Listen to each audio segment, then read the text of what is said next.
Amin.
Kami tidak mau berjalan sesuai dengan keinginan kami, tetapi sesuai dengan kehendak-Mu Tuhan.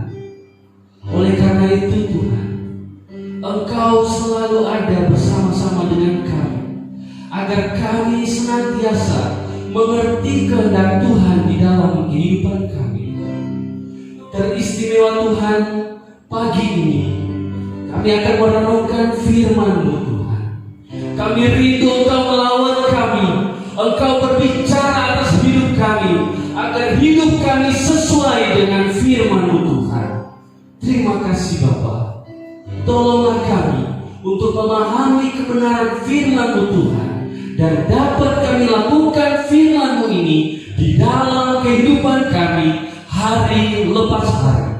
Terpujilah Tuhan, kami sambut kebenaran firman-Mu di dalam nama Yesus. Amin. Shalom. Selamat pagi Bapak Ibu yang terkasih dalam Tuhan Yesus Kristus. Pada pagi hari ini kita bersyukur karena diberi kesempatan untuk sama-sama berkumpul memuji dan menyembah Tuhan, dan teristimewa kita akan sama-sama merenungkan firman Tuhan pada pagi hari ini. Walaupun situasi yang kita alami dan kita hadapi saat ini sangat sulit, tetapi kita tetap percaya bahwa kuasa Tuhan nyata, dan Tuhan boleh memampukan kita untuk kita semua boleh berkumpul pada pagi hari ini memuji, menyembah, dan mendengarkan firman Tuhan. Mari kita sama-sama membaca dan merenungkan firman Tuhan pada pagi hari ini di bawah satu tema firman Tuhan yang diberikan kepada saya, yaitu mengalami Tuhan. Bapak Ibu, ketika saya dihubungi oleh saudara kembar saya, Bapak Tea. Jadi kalau Bapak Ibu lihat Bapak Tea, berarti Bapak Ibu lihat saya. Orang bilang kita kembar, padahal kita tidak kembar. Kita mukanya hanya mirip saja. Kita kakak adik. Sebelum kita merenungkan firman Tuhan, saya perkenalkan diri terlebih dahulu ya, karena ada banyak Bapak Ibu yang mungkin masih belum mengenal saya.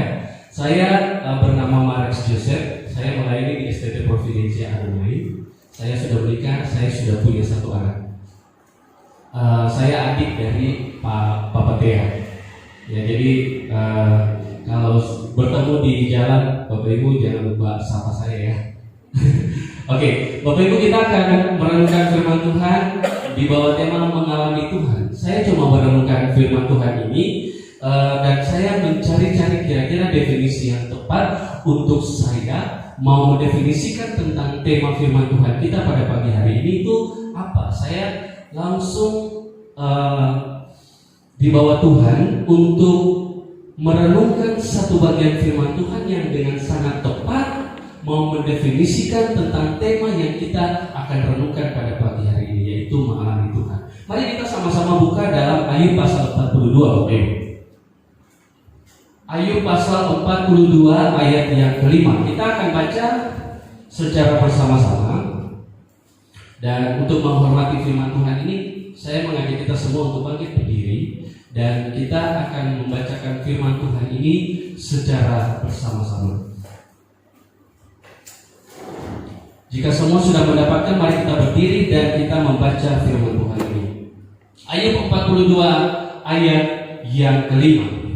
Hanya dari kata orang saja aku mendengar tentang Engkau, tetapi sekarang mataku sendiri memandang Engkau. Puji Tuhan. Silakan duduk kembali. Bapak Ibu yang terkasih dalam Tuhan Yesus Kristus, ketika saya mendapatkan tema mengalami Tuhan, saya kemudian dibawa Tuhan untuk merenungkan firman Tuhan ini di dalam Ayub 42 ayat 5. Karena menurut saya definisi mengalami Tuhan yang paling tepat yaitu ayat 42 ayat yang kelima ini, di mana Ayub mengatakan dengan penuh keyakinan bahwa hanya dari kata orang saja aku mendengar tentang Engkau Tuhan, tetapi sekarang mataku sendiri yang memandang Engkau.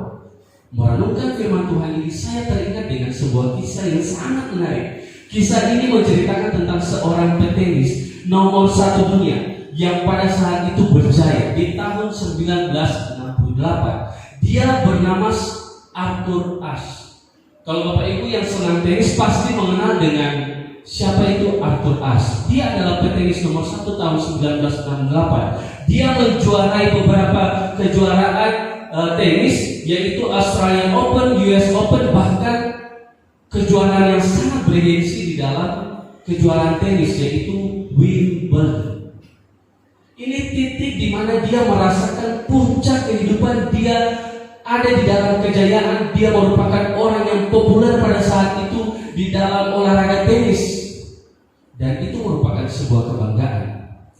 Tapi ketika dia selesai dalam masa kejayaan dia sebagai petenis nomor 1 dunia, dia diizinkan Tuhan untuk mengalami sakit ketika dia baru saja selesai menjadi seorang nomor 1 di dalam kejuaraan tenis.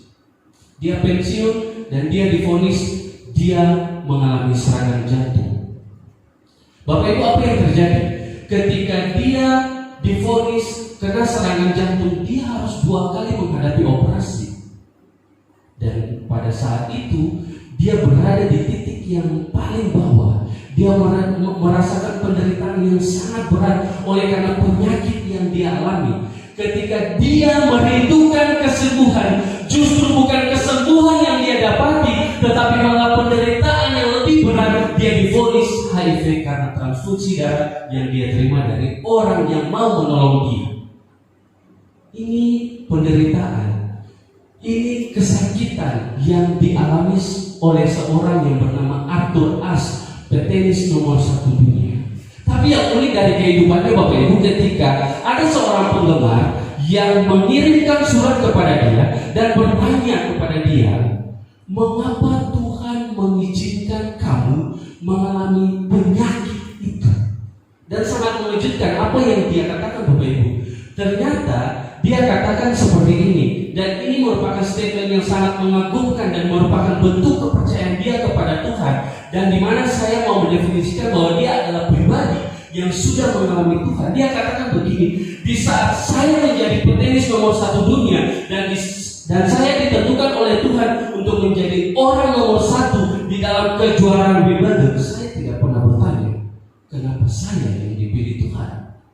Begitupun situasi yang sama ketika saya ada dalam kesakitan, penderitaan, penyakit yang saya alami, saya pun tidak pantas bertanya kepada Tuhan, kenapa saya yang dipilih untuk menderita penyakit yang berat. Bapak Ibu, ini adalah keyakinan yang disampaikan oleh Arthur Ashe ketika dia memiliki hubungan yang erat dengan Tuhan. Dan saya memberikan kesimpulan dalam kehidupan dia bahwa dia adalah pribadi yang sudah mengalami Tuhan. Bapak Ibu yang terkasih dalam Tuhan Yesus Kristus, berbicara tentang mengalami Tuhan itu sangat lekat erat kaitannya dengan tokoh yang akan kita renungkan pada pagi hari ini, yaitu Ayub. Saya coba melihat terjemahan yang lain dari firman Tuhan yang akan kita renungkan hari ini. Di dalam terjemahan yang lain dikatakan dengan lebih jelas. Saya bacakan kepada kita semua. Di dalam ayat 42 ayat yang kelima, terjemahan yang lain mengatakan bahwa dahulu pengetahuanku tentang engkau hanya kudengar dari orang saja, tetapi sekarang ku kenal engkau dengan berhadapan muka dengan muka. Bapak Ibu, dari terjemahan ini kita bisa melihat ada tahapan-tahapan yang dilalui oleh Ayub. Bagaimana sebelum dia mengalami penderitaan, dia berada dalam relasi dengan Tuhan sebatas pengetahuan semata. Dan kemudian dia dibawa kepada Tuhan ketika mengalami penderitaan, dia sungguh berhadapan dengan Tuhan, muka dengan muka. Maka dari itu saya ingin membawa kita semua merenungkan bahwa dalam kehidupan kita orang-orang percaya, dalam hal ini Ayub, dia mengalami beberapa tahapan sebelum dia merasakan di mana dia mengalami Tuhan secara nyata dalam kehidupannya dia. Ada beberapa tahapan. Tahapan yang pertama, sebelum kita mengalami Tuhan, kita perlu mengetahui Tuhan. Yang kedua, setelah kita mengetahui Tuhan, kita harus menaikkan level kepercayaan kita kepada Tuhan dalam relasi kita dengan Tuhan, yaitu mengenal Tuhan. baru kita sampai kepada level yang paling tinggi, yaitu mengalami Tuhan.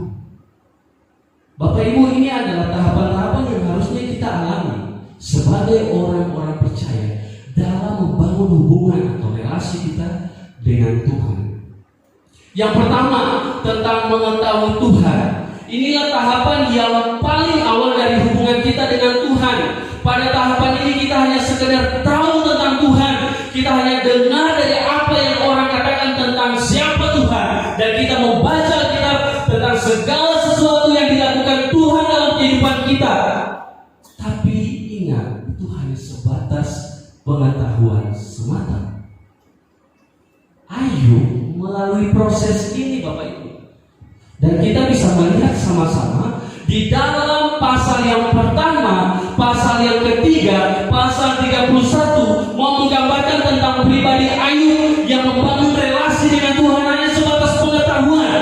Di dalam pasal yang pertama, ayat yang pertama dikatakan bahwa dia adalah orang yang saleh, dia adalah orang yang jujur, dia hidup takut akan Tuhan, dia mempersembahkan korban. Di dalam ayat yang kelima kepada anak-anaknya, mewakili anak-anaknya, dia persembahkan korban itu kepada Tuhan. Tetapi ketika dia diuji oleh Tuhan dengan diberikan penderitaan, situlah titik di mana kita bisa memahami bahwa Ayub baru sampai kepada tahapan dalam relasi dengan Tuhan, yaitu hanya mengetahui Tuhan. Dia taat, dia beribadah kepada Tuhan, dia hidup jujur takut Tuhan. Tapi karena dia mengetahui tentang Tuhan dari nenek moyangnya dia, hal ini jelas dia turunkan kepada apa yang dilakukan untuk anak-anaknya. Tradisi pada saat itu ketika orang tua harus mendidik anaknya hidup takut Tuhan, orang tua harus terlebih dahulu menghidupi itu. Dan saya yakin Ayub pun mengalami hal yang demikian. Dia percaya kepada Tuhan hanya sebatas pengetahuan karena dia melihat orang tuanya hidup menyembah Tuhan. Walaupun di dalam Alkitab tidak menyampaikan dengan jelas bahwa orang tuanya itu hidup takut akan Tuhan, tetapi saya yakinnya bahwa Ayub itu percaya kepada Tuhan, hidup takut akan Tuhan karena nenek moyangnya hidup takut Tuhan. Makanya dia pun melakukan hal yang sama walaupun dia belum mengalami Tuhan. Kita lihat di dalam pasal yang ketiga lebih lanjut bagaimana ketika dia mengalami penderitaan, dia secara terang-terangan mengutuki hari kelahirannya. Itu artinya apa?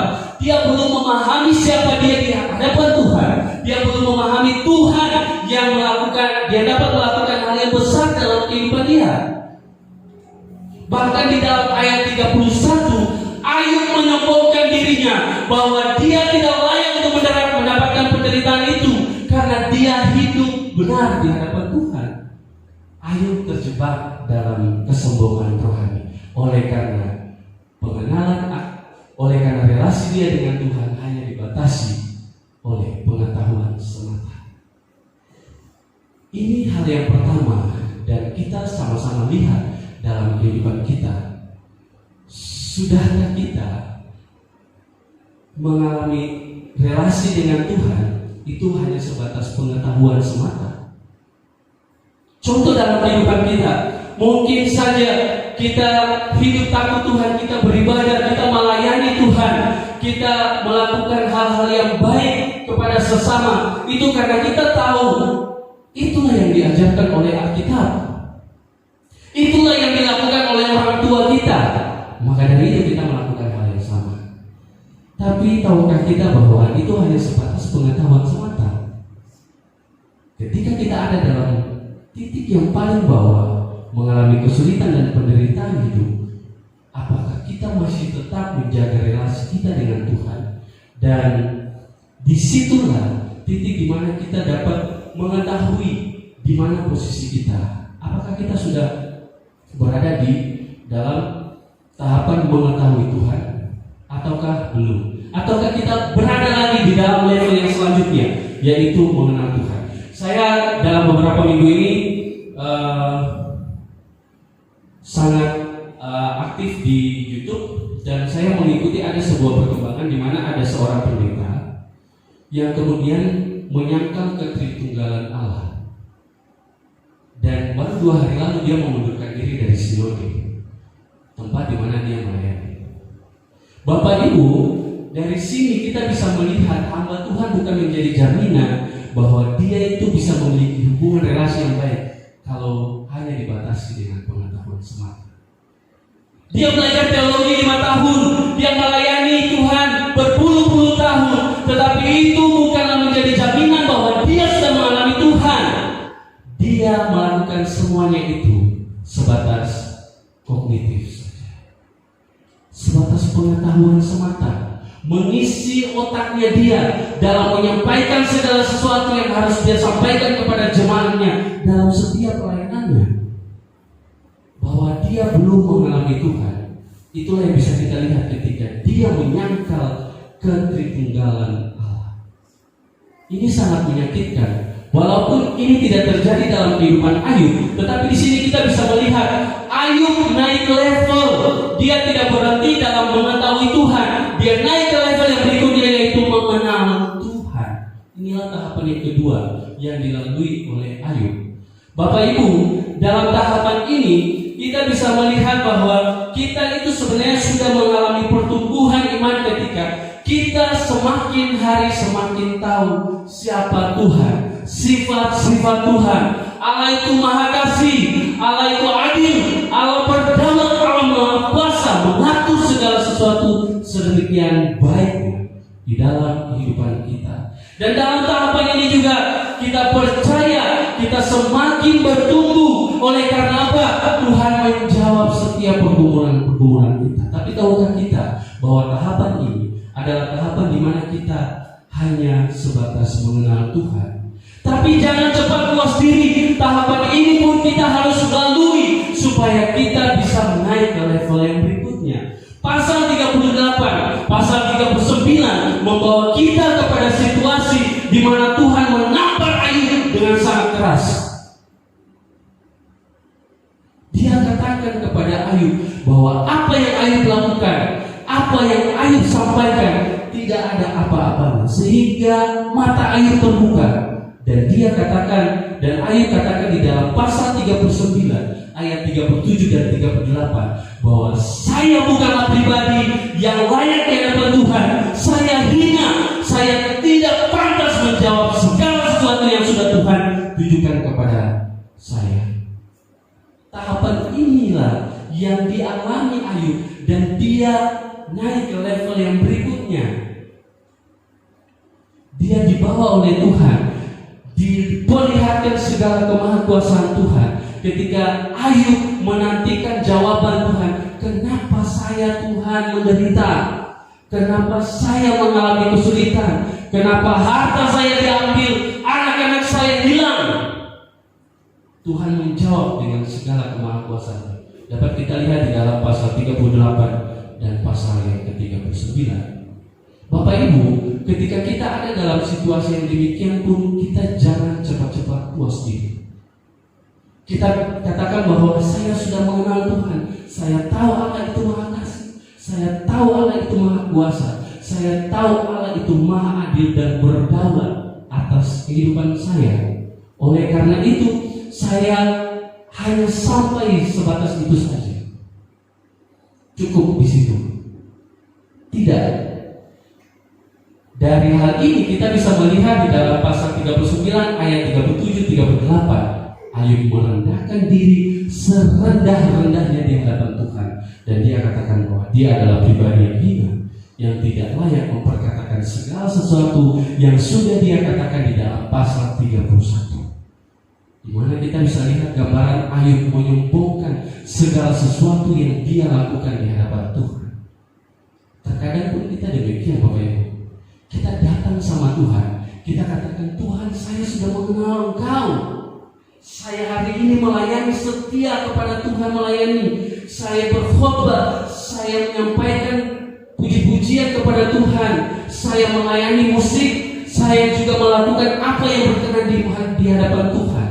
Tapi dengan semuanya itu kita bawa dan kita mau banggakan di hadapan Tuhan. No, nggak ada apa-apanya. Apa yang kita lakukan tidak sebanding dengan apa yang Tuhan lakukan. Oleh karena itu, jangan berhenti pada tahapan di mana kita hanya mengenal Tuhan di situ, tapi kita harus naik ke level yang berikutnya. Dan inilah yang dialami oleh Ayub di dalam ayat firman Tuhan yang kita bacakan hari ini, yaitu di dalam ayat 42 ayat yang kelima. Hanya dari kata orang saja aku mengenal tentang Engkau, tetapi sekarang mataku sendiri memandang Engkau. Bukankah hal itu adalah sesuatu hal yang mengejutkan? Kenapa mengejutkan? Karena kita bisa lihat di dalam pasal 42 ayat yang kelima, Ayub belum menerima apa-apa dari Tuhan. Dia masih ada dalam penderitaan, segala sesuatunya masih hilang, tetapi dia katakan dengan pasti bahwa sekarang mataku memandang Engkau. Dan di saat selesai dia mengatakan hal itu, baru Tuhan pulihkan kehidupan Ayub. Ini bukan sesuatu hal yang mudah, Bapak Ibu. Kalau kita katakan hal ini ketika hidup kita diberkati Tuhan, mudah. Tapi apakah kita masih mampu katakan bahwa saya dapat melihat Engkau dalam kesulitan saya? Belum tentu semua bisa mengatakan hal ini.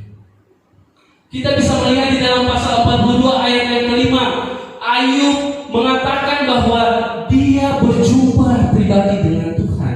Dan inilah tahapan yang tertinggi, level yang tertinggi dari kehidupan orang-orang percaya dalam membangun hubungan relasinya dengan Tuhan. Harusnya kita ada dalam tahapan ini, Bapak Ibu. Tahapan ini kita sudah mengalami perjumpaan pribadi dengan Tuhan. Maksud dari perjumpaan pribadi ini pun kita mengalami perubahan cara pandang, cara berpikir, dan juga kita benar-benar mengalami perubahan hidup. Dan kita hanya mengandalkan Tuhan saja dalam kehidupan kita. Tidak ada lagi kebanggaan kita secara pribadi bahwa saya sudah setia di hadapan Tuhan, melakukan pelayanan ini dan itu, berkhotbah sana sini, dan juga memuliakan Tuhan dalam kehidupan saya sehari-hari. Bukan itu lagi. Paradigma kita, pola pikir kita berubah hanya ketika kita ada di dalam penderitaan. Kita tetap percaya bahwa Dialah Tuhan. Itulah artinya kita telah mengalami Tuhan. Ayub diliputi oleh pengakuan dan keharuan yang sangat luar biasa. Dia merasakan bagaimana Tuhan hadir dalam kehidupannya dan menyediakan kasih karunia kepada dia, walaupun saat itu Tuhan masih belum menjawab doanya. Tuhan masih belum memperbaharui hidupnya ketika dia menyampaikan kalimat ini. Makanya Ayub 42 ayat yang kelima ini adalah ayat yang sangat tepat untuk mendefinisikan arti mengalami Tuhan. Bapak Ibu yang terkasih dalam Tuhan Yesus Kristus, mengalami Tuhan itu berbicara tentang bagaimana kita tetap percaya walaupun situasi yang kita hadapi sulit, walaupun pergumulan yang kita hadapi sangat berat, walaupun apa yang ada di hadapan kita itu terasa sangat berat kita hadapi.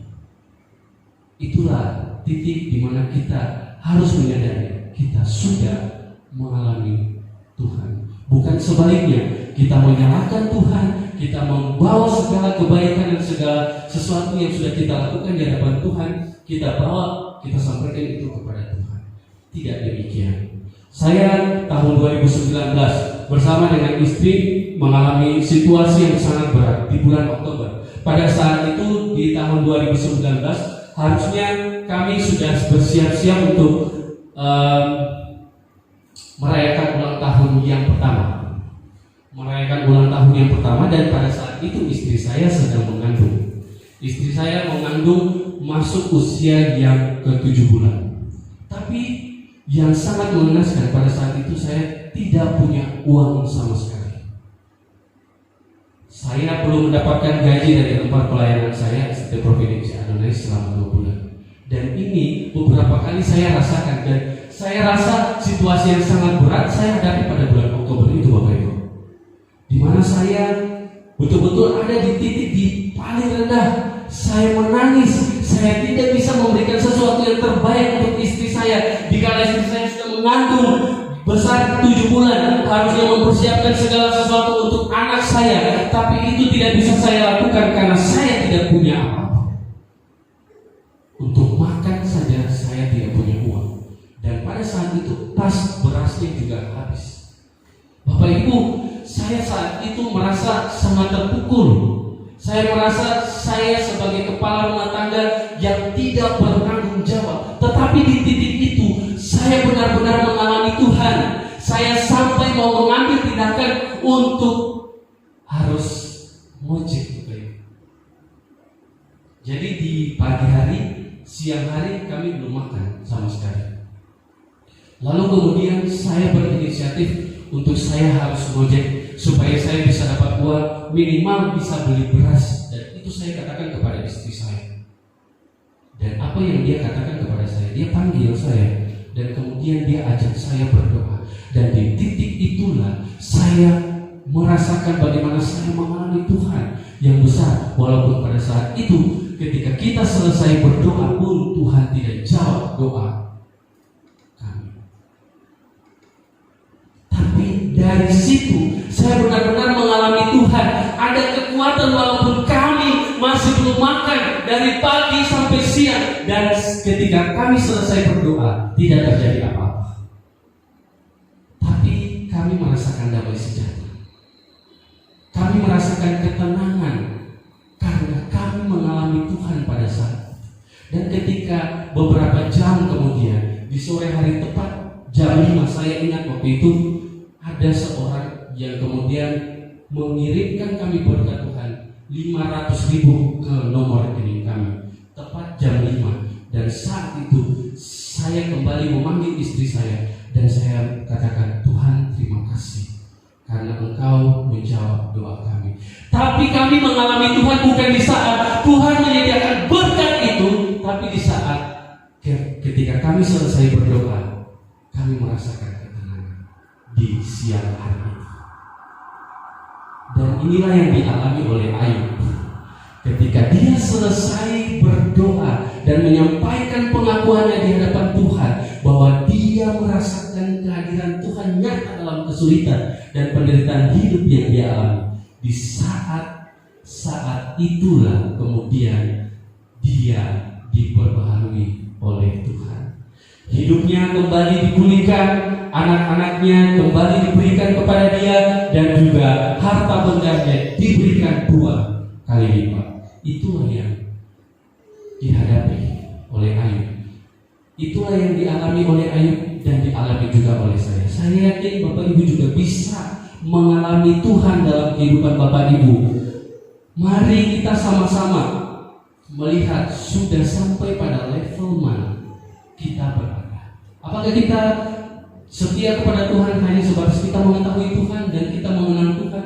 No, jangan puas diri. Alami Tuhan, baru kita bisa cepat-cepat katakan bahwa saya punya hubungan relasi yang baik dengan Tuhan. Mengalami Tuhan adalah tahapan di mana kita tetap percaya kepada Tuhan walaupun situasi yang kita hadapi sulit, walaupun seakan tidak ada jawaban dari Tuhan atas pergumulan penderitaan kita, tetapi kita merasakan kehadiran Tuhan nyata di dalam kehidupan kita. Tuhan Yesus memberkati kita. Mari kita sama-sama berdoa. Tuhan Yesus, kami bersyukur untuk firman-Mu. Terima kasih karena firman-Mu kembali mengingatkan kami bahwa betapa pentingnya kami orang-orang percaya mengalami relasi yang intim dengan Tuhan dengan melalui tahapan demi tahapan untuk kami semakin hari semakin dekat dengan Tuhan. Kami mengetahui Tuhan tetapi kami tidak cepat-cepat puas diri. Kami mengenal Tuhan tetapi kami tidak membatasi diri kami hanya pada level yang demikian, tetapi kami sungguh mau mengetahui, mengenal dan mengalami Tuhan. Itulah bukti nyata kami mau membangun relasi dengan Tuhan. Berkatilah kami Tuhan, tolonglah kami Tuhan. Kami lemah, kami terbatas, tetapi biarlah kuasa Tuhan itu nyata dan menguatkan kami, menolong kami ketika kami ada dalam kesulitan hidup kami. Terima kasih Tuhan. Kami rindu lawatan Tuhan nyata. Kami rindu mengalami Tuhan di dalam hidup kami. Dan pujilah Tuhan kekal selama-lamanya. Di dalam nama Yesus kami berdoa dan mengucap syukur untuk firman-Mu ini Tuhan. Haleluya. Amin. Mari kita berikan kemuliaan bagi Tuhan. Ini saya percaya firman Tuhan yang sudah kita terima pada pagi hari ini itu menjadi berkat bagi kita. Bahwa kita sebagai hamba-hamba Tuhan, kita sebagai orang yang percaya kepada Dia, kita harus senantiasa mengalami Tuhan. Mengalami Tuhan tidak sebatas di pengetahuan kita, tapi mengalami Tuhan. Kita benar-benar mengalami Tuhan dalam hidup kita, dan itu nyata di dalam tindakan-tindakan kita, di dalam kehidupan kita hari lepas hari. Mari kita bangkit berdiri, kita akan naikkan pujian doa bagi bangsa kita, bagi bangsa kita Indonesia, dan juga doa bagi kota Batu, di mana Tuhan menempatkan setiap kita dalam kota ini.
Terima kasih Tuhan. Berkati semua kami yang hadir pada pagi hari ini. Pagi hari ini kami percaya Tuhan, melalui ibadah pada pagi hari ini kami semua mendapatkan jawaban yang terbaik daripada Tuhan. Terima kasih ya Tuhan. Berkati pergumulan jemaat-Mu ya Tuhan. Engkau yang tahu apa yang mereka pergumulkan hari-hari ini ya Tuhan. Yang sakit Tuhan yang sembuhkan, yang lemah Tuhan yang kuatkan, yang jatuh hari-hari ini Tuhan yang angkat mereka. Terima kasih ya Tuhan. Bersyukur buat pagi hari ini. Berkati hamba Pak Mares yang Tuhan sudah pakai untuk menyampaikan isi hati-Mu bagi setiap kami di tempat ini ya Tuhan. Biarlah hikmat daripada Tuhan, otoritas, wibawa Allah turun atas hamba, cukupkan dalam segala hal ya Tuhan. Terima kasih ya Tuhan. Mari Bapak Ibu, saudara-saudara yang terkasih dalam Tuhan, Mari kita angkat kedua tangan kita akan pulang dan menerima berkat dari Tuhan Yesus pagi hari ini yang luar biasa. Bapak Ibu saudara yang terkasih di dalam Tuhan, firman Tuhan katakan pagi hari ini, jika engkau sungguh-sungguh mendengarkan firman Tuhan, maka Allah sendiri yang berjanji atas hidupmu. Engkau akan sama seperti pohon yang ditanam di tepi aliran sungai, yang akan berbuah tepat pada musimnya dan tidak akan pernah layu daunnya. Apa saja yang engkau perbuat, dibuatnya berhasil. Diberkatilah keluargamu, diberkatilah pekerjaanmu, diberkatilah pelayananmu, diberkatilah studimu, diberkatilah di dalam segala hal. Terima kasih Bapak, dan berkat ini Tuhan kami terima hanya dalam satu nama, yaitu dalam nama Tuhan Yesus Kristus. Bagi kita semua sudah berkat, mari sama-sama katakan selamat hari Minggu.